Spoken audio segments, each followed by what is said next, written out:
is the law, and Manny Franco to win the Belmont Stakes. Authentic has won the Kentucky Derby all the way to the wire, and it is going to be a photo finish.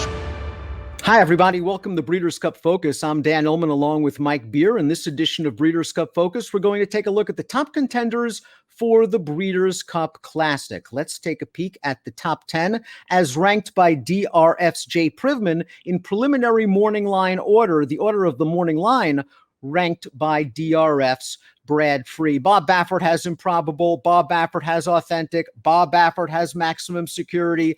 He's obviously loaded in this division, Mike, and all three of these horses have excellent tactical speed, and you really don't worry about distance with any of them.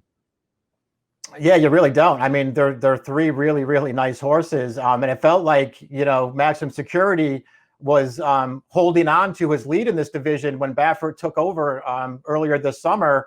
But now on the way to the Breeders' Cup, it's Improbable who leads the way, Dan. He's the deserving early morning line favorite for this race. He's just going to come into the Breeders' Cup on a real roll. Agreed. And it's nice to see Improbable blossom as a 4-year-old. He was the beaten favorite in both the Derby and the Preakness last year. He had some gait issues. We saw him look real good in this race.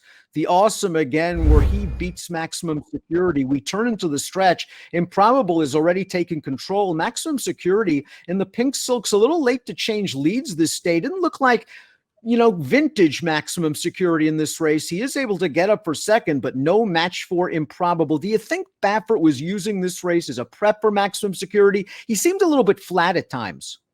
Yeah, it wasn't his best race. I don't know what the explanation would be for that. He did not run his best race there. You noted that he was late to change leads, and it just looked like he was struggling towards the end of that race. And that came after Improbable already circled that field and took over. A very impressive win for Improbable. He's obviously headed to the Breeders' Cup in the right way. And now we'll just see if Maximum Security can rebound, because if he rebounds, Dan, he's got the races that would make him a handful in a race like this. We've got the two best 3-year-old colts on the country, ranked 2 and 3 on Privman's list. Tiz the Law, Authentic. Tiz the Law, of course, the winner of the Belmont, bounced out of that race to win this race we're going to show you. The Travers at 1.25 miles. He has just such wonderful tactical speed. He can put Manny Franco anywhere within the context of a race and pace scenario. He likes to sit outside. He wins this race very easily over inferior competition. He ran well in the Derby with a similar trip. He just couldn't get by Authentic. He's been very consistent since day one. Yeah, he has. He's just a really, really nice colt. And it does, it feels to me at least, Dan, that his advantage come Breeders' Cup Day could be, as you mentioned, his tactical running style, because Authentic to me feels like a horse who wants to be on the lead and needs to be on the lead. And that could be a really tough position for him against this group of older horses. But Tiz the Law, he's perfectly happy to sit just off the pace and then try to blast on the turn. I think that's a very good point, because when you look at the list, you see horses with good early speed. Global Campaign has that kind of speed. Maximum Security, we know, is very fast out of there. Improbable can lay close if need be. But Authentic, I think you're right. I think has proven that he wants to get to the front, as he did in the Kentucky Derby, and hold them off. We're going to watch the Preakness. Listen, he gave it his best shot against the Philly Swiss Skydiver, who's 5th on our Breeders' Cup Classic list, but is also being considered for the distaff. There's Swiss Skydiver in the inside. It looked like Authentic would eventually get her in the stretch. He didn't, but he didn't lose face in this race at all. No, he didn't. He actually ran very well in here once again. And he's really putting things together as a 3-year-old, Dan. It does feel to me like he is getting better from race to race. And listen, he couldn't get it done in the Preakness, but he did not run poorly. I don't know that, just showing up in the Breeders' Cup and running his Derby and his Preakness back is going to get him anything. It feels like that's going to leave him a little short. But who's to say he can't take another step forward? Let's talk a little bit about Swiss Skydiver. Kenny McPeek's going to wait and see whether he wants to run in the Classic or in the distaff. Swiss Skydiver, obviously, we just saw her dig down deep to beat Authentic. She's run hard all year long. She's ducked no competition, and she really hasn't run a bad race in her last 6 or 7. How does she stack up with some of these older males?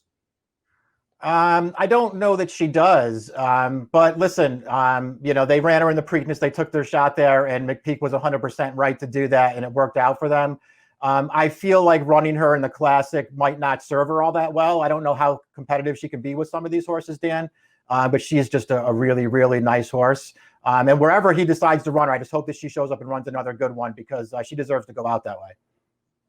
Let's talk about a horse that you and I might feel has a legitimate upset chance, and that's Tom's d'Etat, who's 8-1 on Brad Free's morning line. Tom's d'Etat has the tactical speed that Tiz the Law possesses.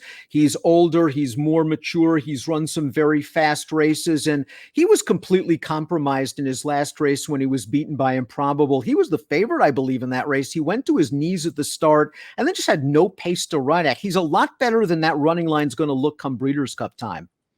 Yeah, he didn't even run that poorly in there, considering the start that he got off to. But he was badly compromised, and he came into that race on such a roll. I mean, it was just one good race after another. I feel like he's definitely one of the best older horses in the country, Dan. And the way that the morning line lays it out just makes me want to try to get an advanced wager down on him if he's really going to be that kind of price. We'll see. I mean, I guess you have to look at him and say, will he be as good or get better at 1.25 miles? Because I don't know that he will do that. He did run this distance as a maiden way back in 2016, but I don't think that counts. I don't know. I'm not worried about the distance with him, but I guess that is a question he still has to answer. So you would say right now, just looking at Brad's preliminary morning line, that 8-1 on Tom's d'Etat, that's value. That's a little bit of an overlay. Because I think a lot of folks, if they just looked at the line, said, boy, maximum security at 6-1, considering all he's done in his career. I mean, doesn't he deserve a mulligan for the Awesome again? Yeah, I wouldn't disagree with anybody who looked at it that way either, Dan. I think maximum security is going to be a big player come Breeders' Cup Day. But the way these odds are laid out, I want Tom's d'Etat. But Baffert's got him surrounded with Improbable, with Authentic, with Maximum Security, and Improbable, the 3-1 preliminary morning line favorite on DRF's Brad Free morning line.